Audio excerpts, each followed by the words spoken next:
Hello, students. Welcome to the last class of this value-added course, Ethics in Business Communication. நம்ம இது வரைக்கும் நம்ம என்ன பண்ணோம்னா we have seen so many communication tools, internal communication, external communication, business letter, emails அப்படி எல்லாத்தையும் ஒரு glance பார்த்தோம் நம்ம. What is that and what is the purpose of it and why it is being used? அதுல என்னென்ன நம்ம வந்து we have to take care of. Everything we have just seen it. Okay, so here in the last class, what we are going to see now, the ethics in business communication. Okay, so ultimately பாத்தீங்க அப்படின்னு சொன்னா ஒரு business communication என்ன பர்பஸ்க்காக ஒரு communicate பண்ணப்படுகிறதோ அந்த purpose கரெக்டா solve ஆனாதான் அது வந்து என்னது அர்த்தம் the goal of that communication, business communication being carried out அப்படின்றது அர்த்தம். அதை இங்க என்ஷூர் பண்ணணும். ஏன்னா ஒரு பிசினஸ்ன்றது வந்து நிறைய பேர் ஒரு ட்ரீமோட ஒரு கனவோட ஒரு சிஸ்டம் ப்ரொசீஜர் இன்வெஸ்ட்மெண்ட் ரிசோர்சஸ் இதெல்லாம் போட்டுதான் they are doing so. ஒவ்வொரு ஆக்ஷனுமே உள்ள நடக்கிற ஒவ்வொரு கம்யூனிகேஷனும் பாத்தீங்கன்னா it has its own objective. ஓகேங்களா? அப்ப அந்த அப்ஜெக்டிவ் ஃபுல்ஃபில் பண்ற மாதிரி அந்த சென்டரா இருந்தாலும் சரி ரிசீவரா இருந்தாலும் சரி they should take care of. ஓகேங்களா? ஸோ ஏதோ நம்ம கம்யூனிகேட் பண்ணணுமே அப்படின்றத கம்யூனிகேட் பண்ணக்கூடாதுங்க. என்ன பர்பஸா கம்யூனிகேட் பண்றனோ அந்த கம்யூனிகேஷன் வந்து அந்த சரியான விதத்துல போய் ரீச் ஆச்சா, you got to ensure that if it is not happening so because of your negligence, because of your ஒரு அலட்சியத்திலும் மட்டும் நம்ம இது பண்ணோம் அப்படின்னா அது எத்திக்ஸ் கிடையாது அப்படின்னு சொல்றாங்க. ஓகேங்களா? ரைட். ஸோ இங்க வந்து நம்ம வந்து what are the ethical issues or ethics in business communication அப்படின்றது வந்து நம்ம ஒன்று நம்ம இங்க பார்க்கலாம். ஓகேங்களா? Right. So before that what is business ethics or we can say communication ethics என்ன அப்படின்னு பாத்தீங்கன்னா திருப்பி அதே போல வந்து they are giving some introduction over here. Business communications are meant for sharing the information between the sender and receiver clearly and accurately. It is the sharing of information between two persons. Okay, the messages should be shared in such a way that the receiver receives the message as intended by the sender in the appropriate tone. Okay, that is the ultimate. What I want to tell and what the information exactly I want to share, what feeling or emotions, what exactly you want to share in the same tone, in the same manner, the opponents also should understand it. He should receive it. Okay, only then I can say that my business communication was effective. Okay, and communication successful only when both the sender and the receiver understand the same information. That's what I'm trying to say here. And there are certain ethics to be followed in business communicator to ensure this. ரெண்டு பேரும் ஒரே மாதிரி புரிஞ்சுக்கணும் அப்படின்னு சொன்னா there are certain things you have to follow. There are certain ethics you have to follow in the business communication. Okay, see here, a system of accepted moral beliefs evolved to govern the business communication is called as business communication ethics.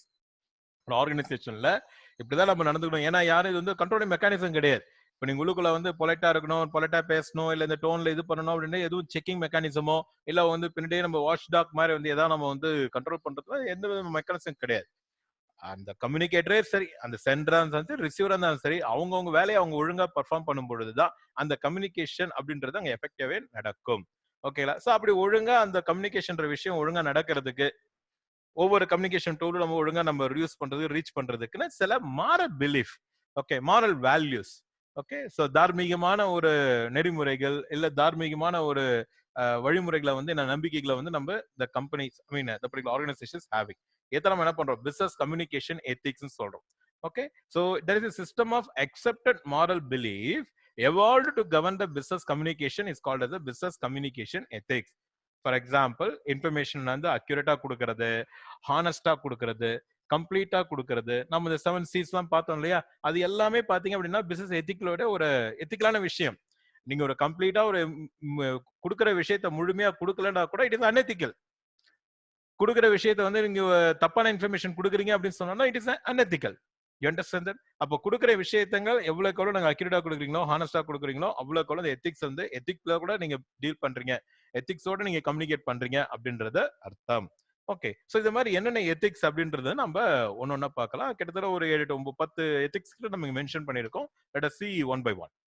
First பாத்தீங்க அப்படி சொன்னா in business communication the sender should ensure that the information shared by him are factually correct and accurate. அந்த 7 C's நம்ம ரிப்பீட்டா பார்த்துட்டு இருக்கோம் இல்லையா? Right. So நீங்க அனுப்புற இன்ஃபர்மேஷன் கரெக்டான இன்ஃபர்மேஷனா இருக்கணும், உண்மைக்கு புறம்பாக இருக்கக்கூடாது. இது ஒரு பிசினஸ் கம்யூனிகேஷன் எத்திக்ஸ்ல மெயினான ஒரு விஷயம். ஓகே, துல்லியமாக இருக்க வேண்டும், உண்மைத்தன்மையோட கூடியதாக இருக்க வேண்டும். ஓகே, சோ உண்மைக்கு புறம்பானதாகவோ இல்ல துல்லியமற்றதாகவோ இருக்கக்கூடாது. இது வந்து முதல் எத்திக்ஸ். Please understand that. ரெண்டாவது எத்திக்ஸ் என்ன அப்படின்னு பாத்தீங்கன்னா, the business communication should ensure the relevance and the completeness of the information shared. ஓகேங்களா, திருப்பி அகைன் வந்துன்னா நீங்க இன்ஃபர்மேஷன் ஷேர் பண்ணும் பொழுது ரெலவெண்டான இன்ஃபர்மேஷன் மட்டும் தான், அன்னெசரி இன்ஃபர்மேஷன், அன்னெசரியான ஒரு எக்ஸ்ட்ரா இன்ஃபர்மேஷன், இதெல்லாம் டீடைல்ஸ் கொடுக்கறதோ இன்ஃபர்மேஷன் கொடுக்கறதோ வந்து இட் இஸ் பியூர்லி அன்எத்திக்கல். அன்னைக்கு உங்களுக்கு குழப்பிடும், எதுக்காக இந்த இன்ஃபர்மேஷன் கொடுத்துருக்காங்க, எதுக்காக இந்த இது வந்துட்டு இருக்கீங்க. ஓகே, ஸோ இந்த மாதிரி ஒரு ஒரு மாதிரி ஒரு ஆம்பிகுட்டி கன்ஃபியூஷன் கிரியேட் ஆனாலே உங்க பிசினஸ் கம்யூனிகேஷன் எஃபெக்டிவா இருந்ததுன்னா கிடையாது. அப்படிப்பட்ட ஒரு சூழ்நிலை கிரியேட் பண்றது வந்து it is unethical. Okay, and completeness of the information. Again ஒரு தகவலை கொடுக்குறீங்க, உண்மையான தகவல் தான், ஆனா முழுமையா கொடுக்குறீங்களா, ஃபுல் டீடைல்ஸும் சேர்த்து கொடுக்குறீங்களா, கொடுக்கணும். அந்த information should be incomplete in all aspects. Okay, and the information should be passed as it is without as it is. Okay, எந்த இன்ஃபர்மேஷன் தான் அது என்ன spade is, I mean you have to call spade as a spade ன்னு சொல்லுவாங்க. என்ன information என்ன இருக்கோ அதை கரெக்டா அது உள்ளுக்குள்ள கொடுத்தாகணும். ஓகேங்களா, அவர் கோவப்பட்டானா கோவப்பட்டார் தான், அவர் பயங்கரமா கோவப்பட்டானா எக்ஸாகரேட் பண்றது, யூ அண்டர்ஸ்டாண்ட்? அப்படிலாம் ஒண்ணு இல்லைங்க, சும்மா பேசினாருங்க அப்படின்னு சொல்றது கூட வந்து இட் இஸ் அன்எத்திக்கல். உள்ளது உள்ளபடி என்ன கோவப்பட்டாரா, ஓகே ரைட், இந்த தப்பு பண்ணாரா, ஓகே ரைட், இந்த மாதிரி ஒரு பிரச்சனை ஆச்சா, okay right. So what is that exactly you have to communicate? அதிகப்படுத்தியும் சொல்லக்கூடாது, கம்மிப்படுத்தியும் சொல்லக்கூடாது. Okay, so the information should be passed as it is without exaggeration or dilution. Okay, அது திரித்து கூறுவதோ மிகைப்படுத்தி கூறுவதோ அது unethical அப்படின்னுங்க சொல்றாங்க. Right, and delayed information should be avoided. Okay, அது சொல்லுவாங்க இல்லையா, தாமதிக்கப்பட்ட நீதின்றது மறுக்கப்பட்ட நீதிக்கு சமம் அப்படின்னு சொல்லுவாங்க. தாமதிக்கப்பட்ட நீதின்றது வந்து மறுக்கப்பட்ட நீதிக்கு சமம் அப்படின்ற சொல்ற மாதிரி, அதே போல இன்ஃபர்மேஷன்ஸும் சரி, எந்த அளவுக்கு நீங்க வந்து லேட்டா கொடுக்குறீங்களோ அந்த இன்ஃபர்மேஷன்ல எந்த புண்ணியமே கிடையாது. ஓகே, ஃபார் எக்ஸாம்பிள் நாளைக்கு லீவு அப்படின்றத நாளை மறுநாள் நான் கொடுத்தா என்ன இருக்கும், புண்ணியமே கிடையாது. நாளைக்கு லீவுன்றது வந்து அட்லீஸ்ட் ஒரு நாள் முன்னாடி 2 நாள் முன்னாடி சொன்னாதான் அதுக்கு அவங்களே பிளான் பண்ண முடியும். You understand I am saying? Okay, so always see to that. அதுக்கு ஒவ்வொரு சர்க்குலர் கூட நம்ம பார்த்தோம், நம்ம ஒரு நோட்டீஸ் ஒரு சர்க்குலர் இது மாதிரி போன ஏபி ஜெனரல் மீட்டிங் அது பண்ணாலும் கவர்மெண்ட் ரூல்ஸ் படி 21 நாளுக்கு முன்னாடி கொடுத்தணும் அப்படின்றாங்க. நாளைக்கு மீட்டிங்க நீங்க டேட் சொல்லி இன்னைக்கு நீங்க அனுப்பிச்சிட்டு தயாரா வாங்க அப்படின்னு சொல்றதுல வந்து அந்த பர்பஸ்க்கு, அந்த கம்யூனிகேஷன் பர்பஸ்க்கு அங்க அர்த்தமே இல்லாம போயிடும். You understand that? Okay, so delayed information should be avoided and timeliness is one of the critical factors in the successful business communication. Okay, அடுத்து பாத்தீங்கன்னா the sender should ensure that the messages carry appropriate tone, optimistic and respect to the receiver. Repeatedly என்ன சொல்ற மாதிரி என்ன நீங்க letter எழுதுறீங்களோ அதுல வந்து கூடுமானவரை அந்த பாசிட்டிவிட்டி, கூடுமானவரை அந்த பாசிட்டிவான டோன்ல, ஃப்ரெண்ட்லி டோன்ல இருக்கிறது இட் இஸ் ஆல்வேஸ் எசென்ஷியல். அதுல நீங்க உங்க அரகன்ஸை காட்டுறதோ இல்ல நீங்க வந்து சொல்ற நெகட்டிவிட்டி கொடுக்கறதோன்றது it is not acceptable, it is not ethical also. Okay, so you have to carry the appropriate tone and it must be optimistic and respect to the receiver. Always it must be polite. பொலைட்ன்றது கண்டிப்பா இருக்கணும். என்னதான் top அஃபிஷியலா இருந்தாலும் சரி, உங்க business communication எத்திக்ஸ்ல ரிசீவரை வந்து நீங்க அவரை மையப்படுத்தி நீங்க அனுப்பும் பொழுது அதுல அந்த உங்க லெட்டர்ல கண்டிப்பா வந்து மரியாதை என்பது கண்டிப்பாக இருக்க வேண்டும். ஓகே, சோ ஃபேக்சுவலி கரெக்டா இருக்கணும், அக்யூரேட்டா இருக்கணும், ரெலவெண்டா இருக்கணும், கம்ப்ளீட்டா இருக்கணும், எக்ஸாகரேட் பண்ணக்கூடாது, உள்ளது உள்ளபடியே நீங்க சொல்லணும், லேட் பண்ணக்கூடாது, டைம்லினஸ் ரொம்ப ரொம்ப குருஷியல் கொடுத்துணும், நீங்க நல்ல கரெக்டான டோன்ல அப்ராப்ரியேட் டோன்ல யூஸ் பண்ணணும், ஆப்டிமிஸ்டிக்கா இருக்கணும், அப்புறம் ரெஸ்பெக்ட் டு தி ரிசீவர் அப்படின்றது நீங்க என்ஷூர் பண்ணணும் உங்களுடைய தகவல்ல, கம்யூனிகேஷன்ல. ஓகேங்களா, ரைட். அடுத்து என்ன அப்படின்னு பாத்தீங்கன்னா secrecy and confidential of the organisation should be maintain in business communication. ஓகேங்களா, ஸோ இது வந்து அடுத்தது ஆர்கனைசேஷன்ல சில ரகசியங்கள் இருக்குது, கான்ஃபிடென்ஷியல் இருக்குது அப்படின்னு சொன்னா நீங்க கம்யூனிகேஷன்ல நீங்க எல்லாம் டக்குனு ஓபன் பண்ணக்கூடாது. எது நம்ம சொல்லணுமோ அதுதான் சொல்லணுமே தவிர எல்லா விஷயம் சொல்லணுமா அப்படின்றது அங்க தேவை கிடையாது. ஸோ அன்னெசரியா உங்க கம்யூனிகேஷன்ல நீங்க என்ன எந்த கம்யூனிகேஷனா இருக்கலாம். ஓகே, நீங்க வந்து கம்ப்யூட்டர் சீக்ரெட்டை, கம்ப்யூட்டர் கான்ஃபிடென்ஷியலான மேட்டர்ஸ்லாம் நீங்க வந்து வெளியே அனுப்புறீங்க, நீங்க வந்து தகவலை நீங்க பரிமாற்றிருக்கீங்க அப்படின்னு சொன்னா it is also comes under the unethical communication. ஓகேங்களா, அது மட்டும் கிடையாது, சில பேர் என்ன பண்ணுவோம், உள்ள உட்காந்துட்டு திட்டாரு, மேனேஜர் திட்டாரு, இல்ல பாஸ் திட்டாரு அப்படின்னு சொன்னா இப்ப பாஸ பத்தின விஷயங்கள், மேனேஜரை பத்தின விஷயங்கள், கம்பெனியோட ரகசியங்கள் இதெல்லாமே வந்து வெளியே என்ன பண்ணுவாங்க, sometimes they may be leaking out. Okay, so the leaking of information about the organization to others deliberately must be avoided. அந்த முகம் கம்யூனிகேஷன் இது unethical communication அப்படின்றத நம்ம சொல்றோம். Okay, right? Then a professional should properly understand the message of other communicators before responding. இது ஒரு ethics தான். ஒருத்தர் வந்து அவர் வந்து மெயில் அனுப்பிச்சிருக்காரு, அதை நான் ரெஸ்பாண்ட் பண்ண போறேன். ரெஸ்பாண்ட் பண்றதுக்கு முன்னால அவர் என்ன அனுப்பிச்சாரு அந்த மெயில கம்ப்ளீட்டா வந்து காம்ப்ரஹெண்ட் பண்ணணும், அண்டர்ஸ்டாண்ட் பண்ணணும். அண்டர்ஸ்டாண்ட் பண்ணி முடிச்ச பிறகுதான் நான் வந்து அதுக்கு ரெஸ்பாண்ட் பண்ணி தான் ஆரம்பிக்கணும். முழுமையா படிக்காம, முழுமையா புரிஞ்சுக்காம, அதுல என்ன சொல்ல வரான்னு நம்ம தெரிஞ்சுக்காம இமிடியேட்டா ரெஸ்பாண்ட் பண்றது கூட ஒரு வகையில பாத்தீங்கன்னா இது unethical behaviour. You understand that? Okay, so you have to comprehend it, you have to understand the message first before responding. இது வந்து அடுத்த ஒரு எத்திக்கலான விஷயத்த சொல்றாங்க. அடுத்து ஒரு professional should avoid any discriminatory language which might seem offensive to others. Okay, நீங்க பயன்படுத்துகின்ற அந்த வார்த்தைகள், நீங்க பயன்படுத்துகின்ற சொற்றொடர்கள் என்பது இன்னொருத்தவங்க மனசை காயப்படுத்துற மாதிரி இருக்கக்கூடாது. ஒரு அவங்களுக்கு வந்து ஒரு பாகுபாடு காட்டுற மாதிரி இருக்கக்கூடாது.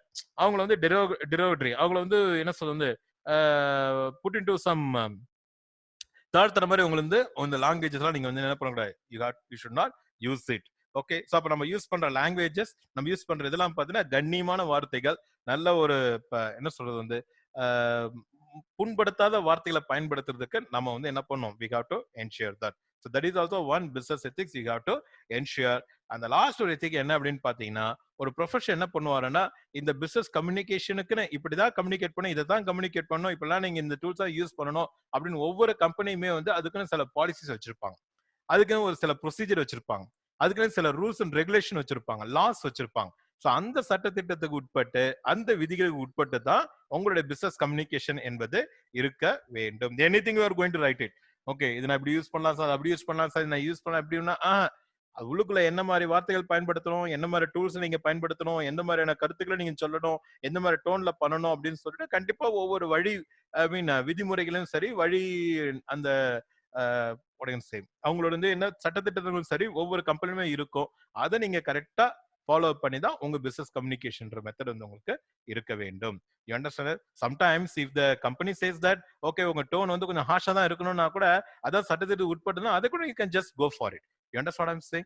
Okay, so these are the ethical issues that you have to take care when you are sending your letters or any business communication use பண்ணும்போது பண்ணணும்.